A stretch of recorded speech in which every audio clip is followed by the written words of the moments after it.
and this is Changing the Narrative. I'm your host, David Rives, and we are changing the narrative every week on this podcast. We've been spoon-fed a narrative of atheism, a narrative of naturalism, a narrative that says, oh, well, everything is nothing more than chance, nothing more than evolution, nothing more than the accumulation of mutations plus natural selection over millions of years.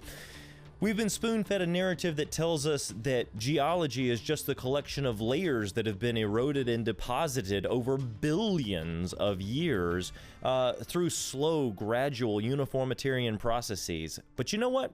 We're changing that narrative. We're getting back to truth. Yes, that's right, the truth of God's Word. And with me today, we have geologist, Dr. Steve Austin. Welcome to the program. Good to be here, Dave. It is great to have you in studio. Listen, this is so fantastic. Your research has been used by many people for many years. And I just appreciate you being here to share perspective on these things. Tell me just a little bit about how you came to understand that we need to be looking at biblical interpretations, at catastrophic interpretations, as opposed to what the narrative has always said. Well, I was the boy who wanted to build Brontosaurus. Okay. And so my background goes back to thinking about paleontology and thinking about geology, sedimentary process. And that's what got me going. And then I realized I couldn't build Brontosaurus. I had two different dinosaurs all collected together into one, and so we needed to call it an Apatosaurus and a Diplodocus, not Brontosaurus. And then I recognized the sedimentary environment of Brontosaurus was not a Jurassic Park like the narrative says, but that it's a catastrophic understanding. And so, it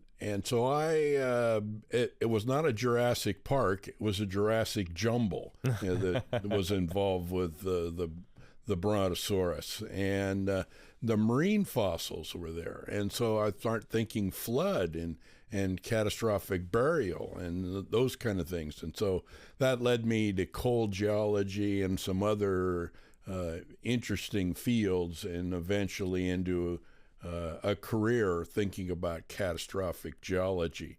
And boy, it's been very productive, and I've been able to understand quite a bit of science using this perspective, and it's been an excellent journty. Well, not just so. It's been a journey that's taken you from coal formation. It's taken you through lycopod study, through Mount St. Helens research and geology, really all around the world. But what I want to dive in today is you've also done quite a bit with the Grand Canyon. And the Grand Canyon has stirred imaginations from the earliest of times, when Native Americans were looking down and they were seeing this massive structure and they were in awe. And then as other travelers began to go through that area, they wanted to explore it. But as they explored it, they had to ask themselves, well, my goodness, what would cause a hole in the ground like this with a tiny river running below that you can barely see? I mean, this is a massive chasm in the ground. Tell me about the history of that. Well, of course, it's the inside story to the ground beneath our feet. As we look at Grand Canyon, we obviously got to come to grips with what happened here, to make this amazing thing. And, it's been one of the wonders of the world. But John Strong Newberry, the first geologist on expedition to the Grand Canyon, he saw the feature and he realized the tectonics of the plateaus that were formed predated the river. And in other words, the river is just a a newcomer to the situation, Mm-hmm. and there was something else that formed the Grand Canyon. And he proposed that it was spillover, Okay. that lakes filled basins, and the basins were completely full, and they overtopped the barrier or the dam that was there, and they broke the barrier, and they eroded a series of channels, and that made Grand Canyon by spillover. How about That was the first John Strong Newberry interpretation, 1858. Wow. As he visited the Grand Canyon, he reported to Congress.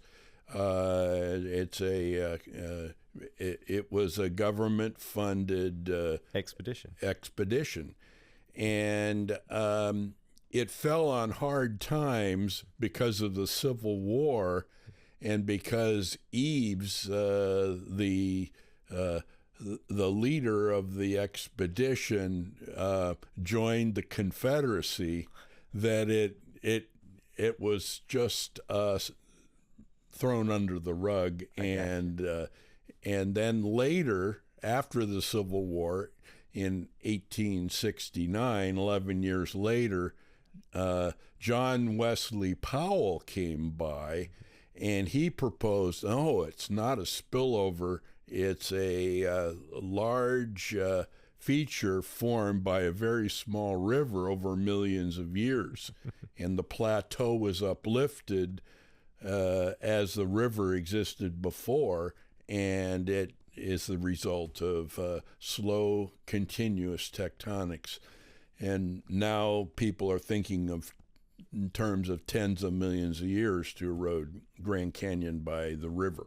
So what you're telling me is that some researchers proposed something that would have been much more catastrophic, but they didn't get the traction because of certain historical events.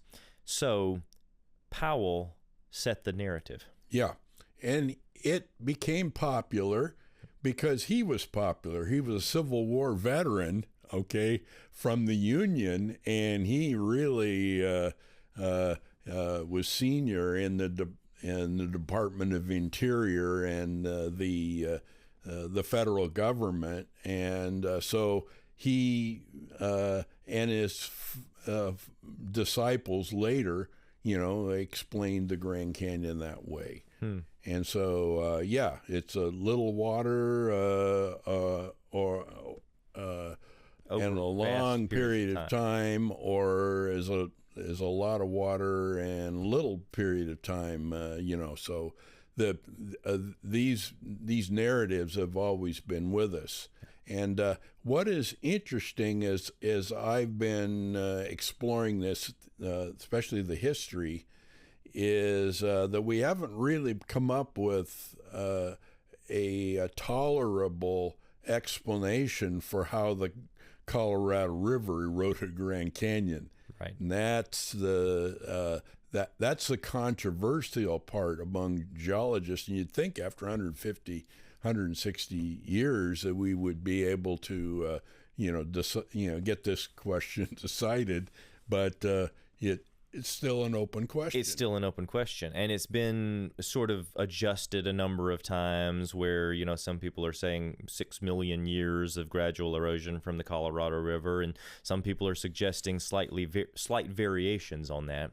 But it's still something that is perpetuated into modern-day geology. I'll give a quick example. I was on I was at Lee's Ferry, the starting point of the rafting trips, and had a camera crew, just got through filming a short little segment about Lee's Ferry, and I saw a lady loading up a raft in the distance.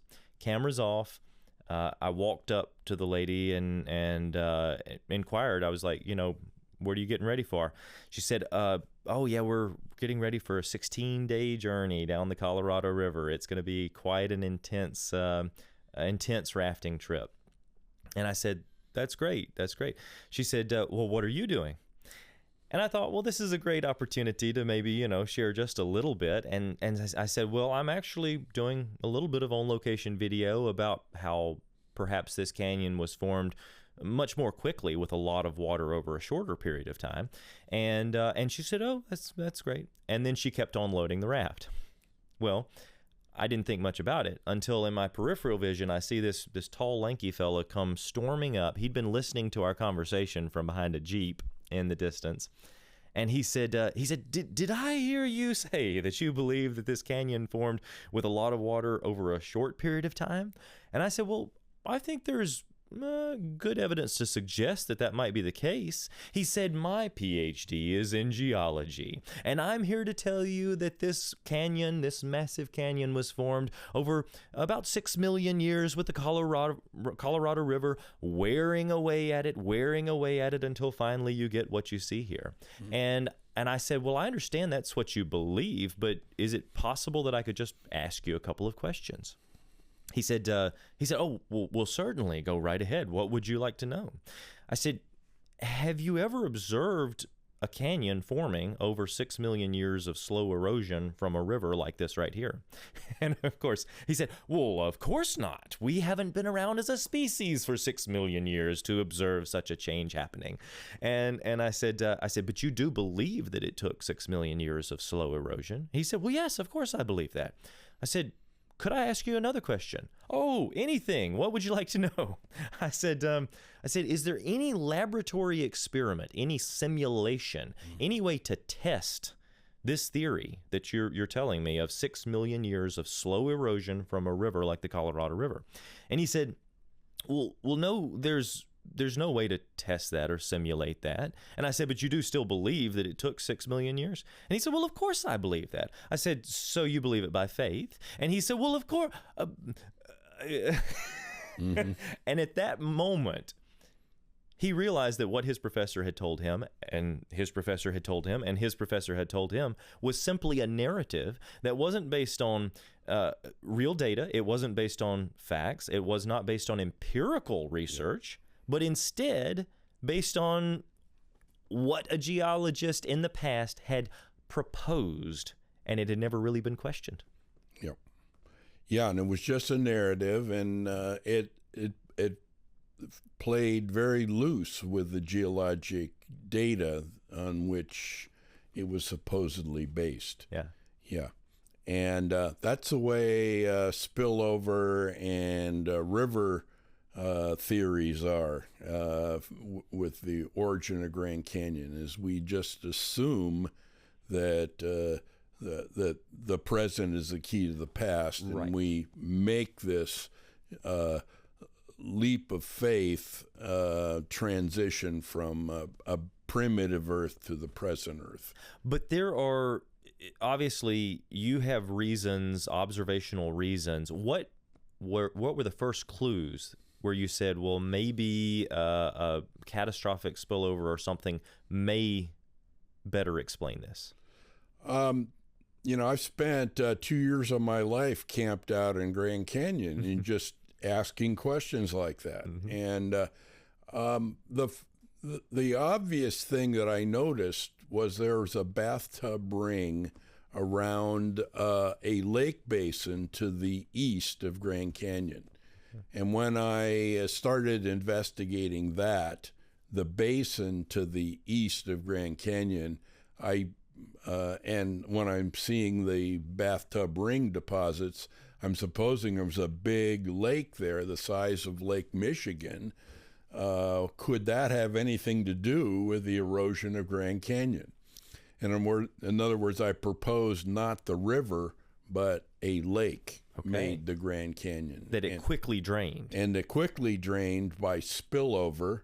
And, of course, when natural dams fail in spillover, they don't fail slowly. They fail rapidly. Right. And so it created the mechanism for erosion of Grand Canyon. The canyon. And channelized erosion of Grand Canyon. Okay. So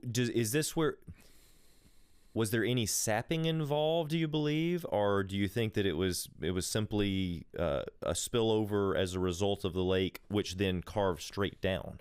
I think, it was the spillover and the rapid downward erosion of the channel, and that led to the widening of the canyon by sapping and other processes. Gotcha. Now, many researchers have called the lake Hopi Lake. They've given it a name, right? Yep. Explain that. Okay, the evidence for Hopi Lake is right there in front of everybody. There's sedimentary deposits in the eastern part of the lake over by Hopi Buttes, and so it's called Hopi Lake. Okay. It was given a name almost 100 years ago. Yeah. But the evidence the lake was there is pretty substantial.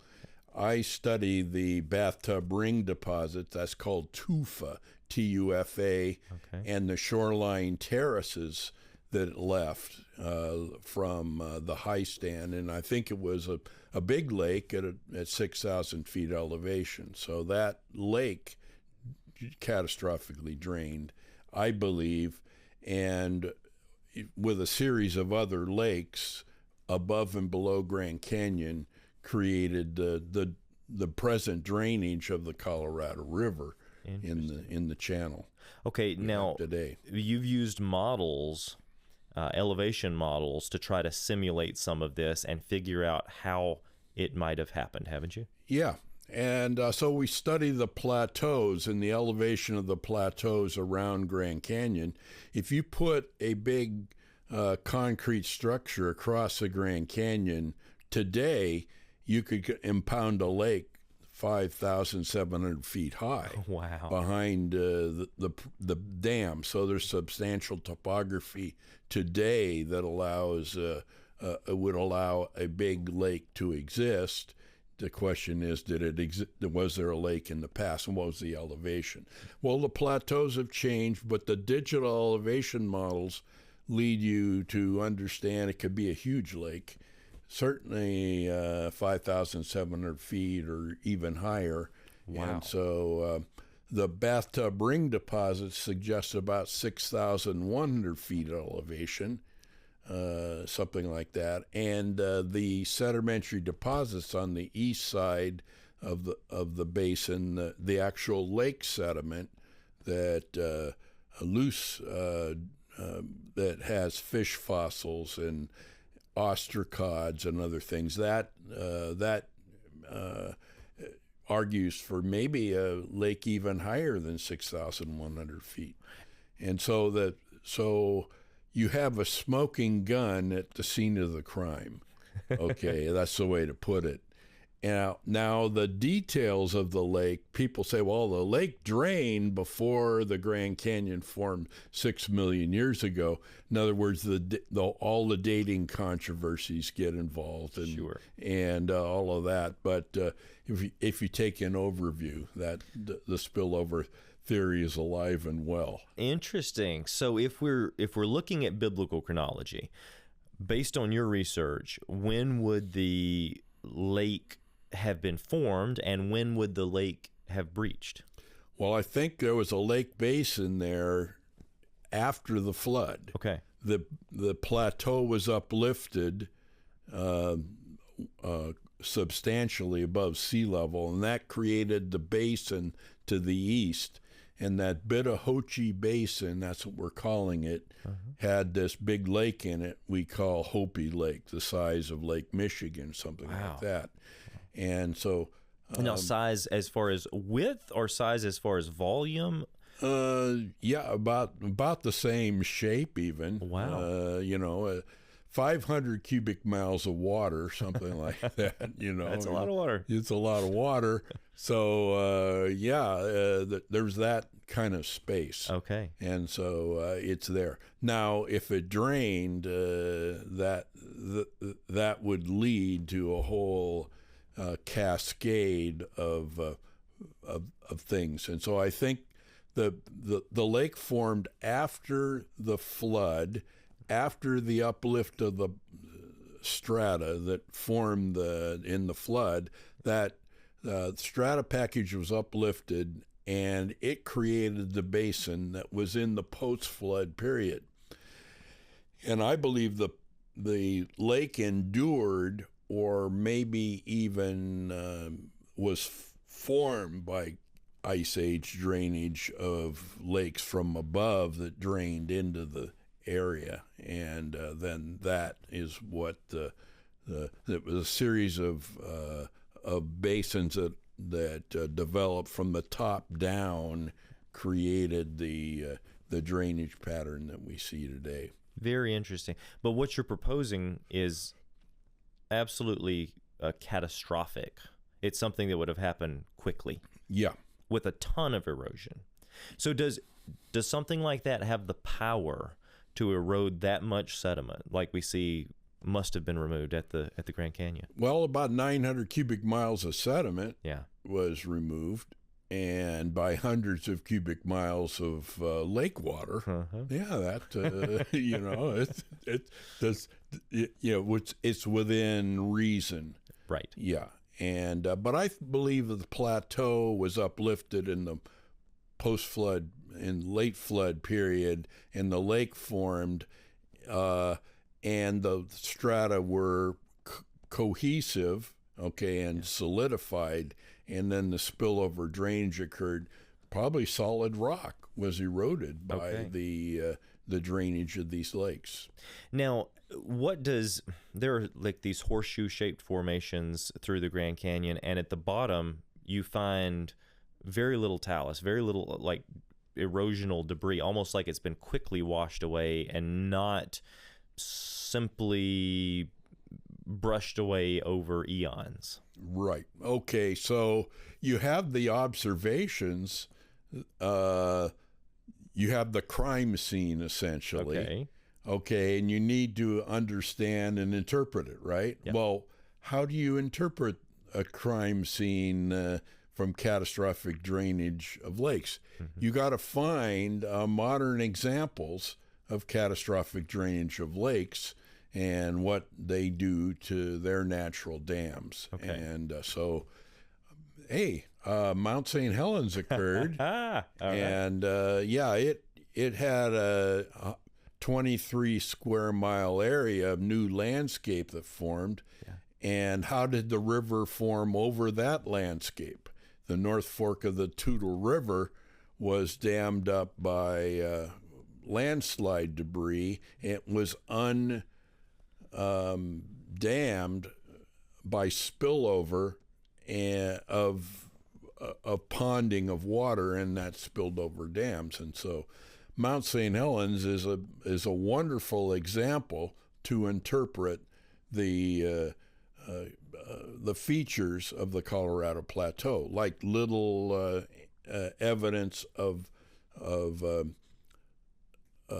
talus debris. Yes. And large, big cavities look like amphitheater-headed canyons. Absolutely. How do those form? And so gravity collapse and a landslide process associated with the rapid breaching of dams. That's that's the thinking. Okay, so it would have quickly eroded. Yeah. And could we also even maybe get a few clues from something like the proposed Missoula flood through the Washington Scablands? Yeah, there's 500 cubic miles of water that drained, in catastrophic ice age dam that broke. Okay. So all of those features have direct application for the origin of Grand Canyon, I believe.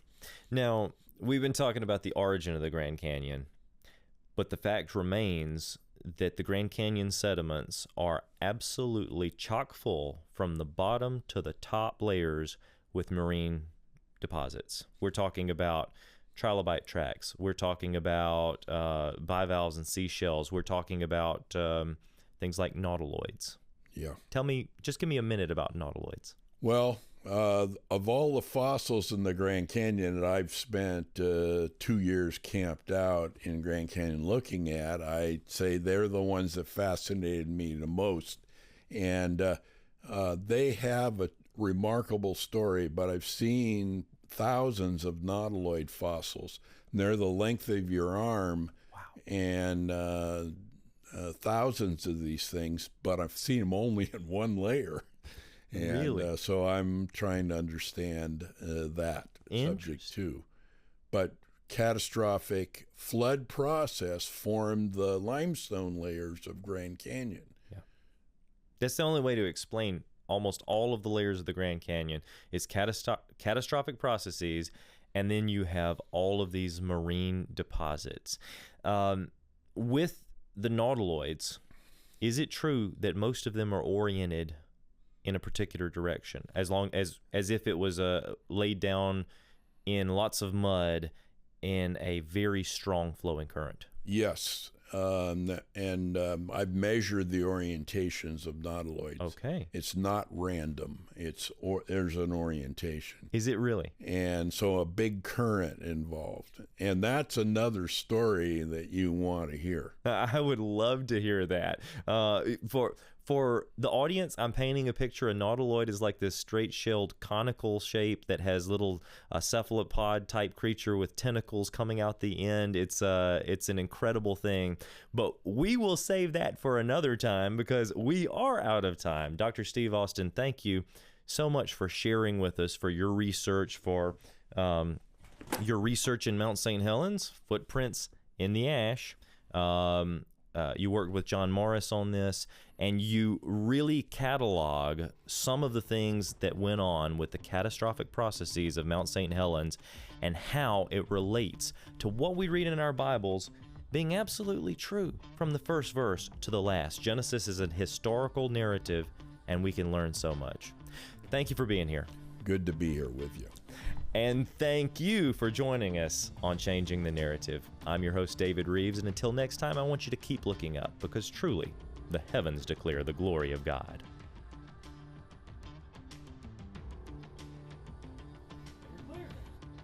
Find us on all social platforms to stay informed.